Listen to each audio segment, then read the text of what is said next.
If you've ever spent way too long trying to find the right math game, I see you.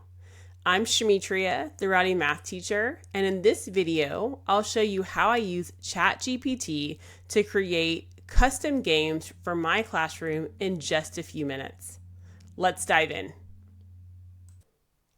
The first thing that I want to do is go to chatgpt.com and type my prompt.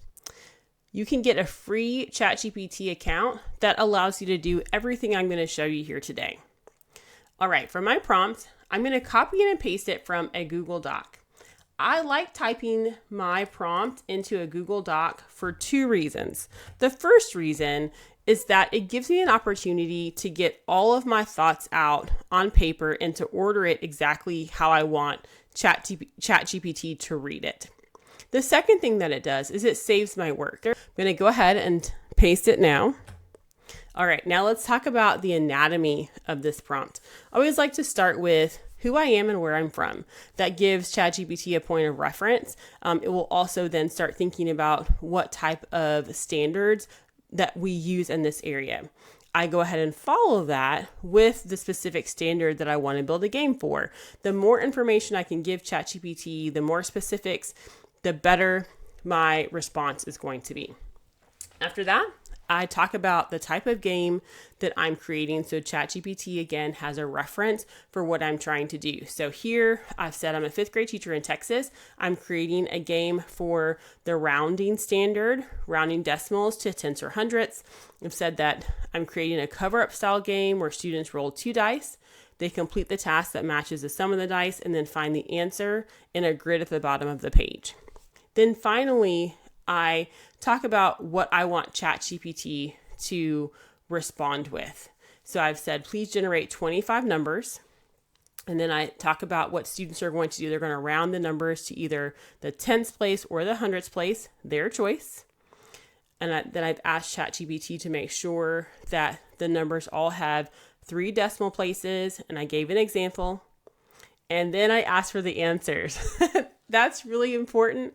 You can ask for the answers afterwards, but sometimes I've noticed that ChatGPT may get a little mixed up and give you an answer to a problem that it didn't give you in the original list. So getting the answers right away will ensure that there's a better match there.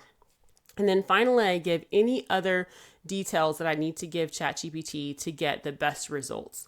So I've said, make sure the numbers are close in value between 8 and 9 to reduce guessing. And you have to kind of think about those things with our students, especially with games. With this particular game, if the numbers are all spread apart, then students can look at the first digit to narrow down an answer, and I don't want that. I want to give them the most opportunities to practice. So I'm asking ChatGPT to give me numbers that are between 8 and 9, and then students will round from there. One other thing, while I am going to go ahead and ask ChatGPT to give me a response, I asked for way more problems than I need, just in case there are some problems that don't work for me, or ChatGPT gives me some problems that are outside of what I asked for. And that happens every now and again. So I can just kick those out, and I've got then a whole host of others that I can use instead. All right, so let's look at our results. So here are the 25 numbers. And you can see they've given me a nice list in a table. Like, this is really nice with the original number, where it's rounded to the nearest tenth and rounded to the nearest hundredth. Now, you might be asking for this particular game why I do both. It's a little strategy, right? So let's say a student gets this first number, 8.176, and they want to round it to the nearest hundredth, but that number is already selected on the board. They can look to see if rounding to the nearest tenth has not already been selected and is available on the board. So it just adds an opportunity for some strategy and differentiates a little bit for students to be able to practice on a different way of rounding for the numbers. Now that we have our list of problems, or in this case, our list of numbers for students to round, I'm going to go back to the cover-up board and start setting it up. So you can see that I have a couple of text boxes that I've already formatted over to the left. I didn't want you to watch me spending time trying to edit those boxes, so I just went ahead and did that piece already, and I'm just going to drag them over to the board. This first one, I always like to put the directions right here because this is a template. There's no specific directions here. So of course, I'm going to talk to students about what to do for the game, but I also like to have a little spot here where I tell students what to do. So we're rounding, so this is round to the nearest tenths or hundredths place. That's the direction for them. And then from there, what I'll do, you can see I already have these set up. That way I can just copy and paste, make it nice and simple. I already have my font set up with the size that fits here.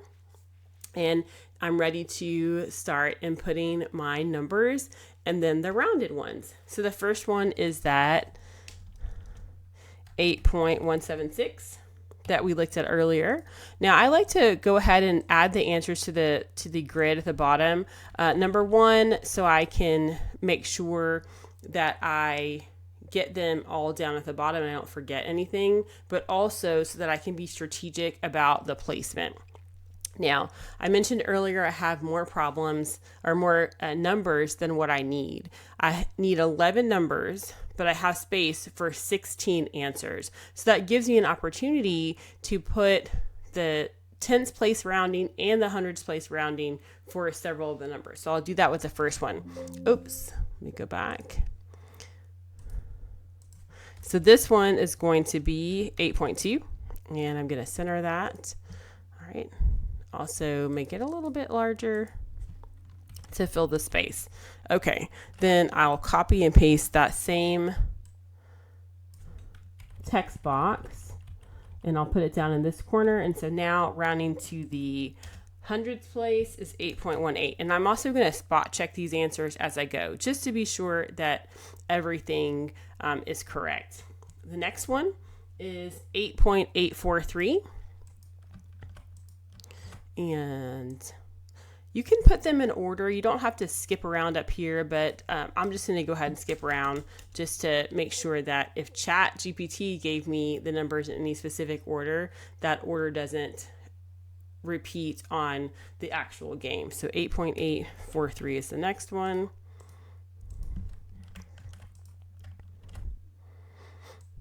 Oh, that over to the side. I got too copy happy there. All right, so then for this one, we'll go here. Actually, we'll go here. And there's not a lot of rhyme or reason to where I put the numbers. I honestly try to go line by line and add one to each line in a different part, just so that I can make sure that they are spread out across the board. But there's no other rhyme or reason to this. I'll put this one here. And this one is 8.84.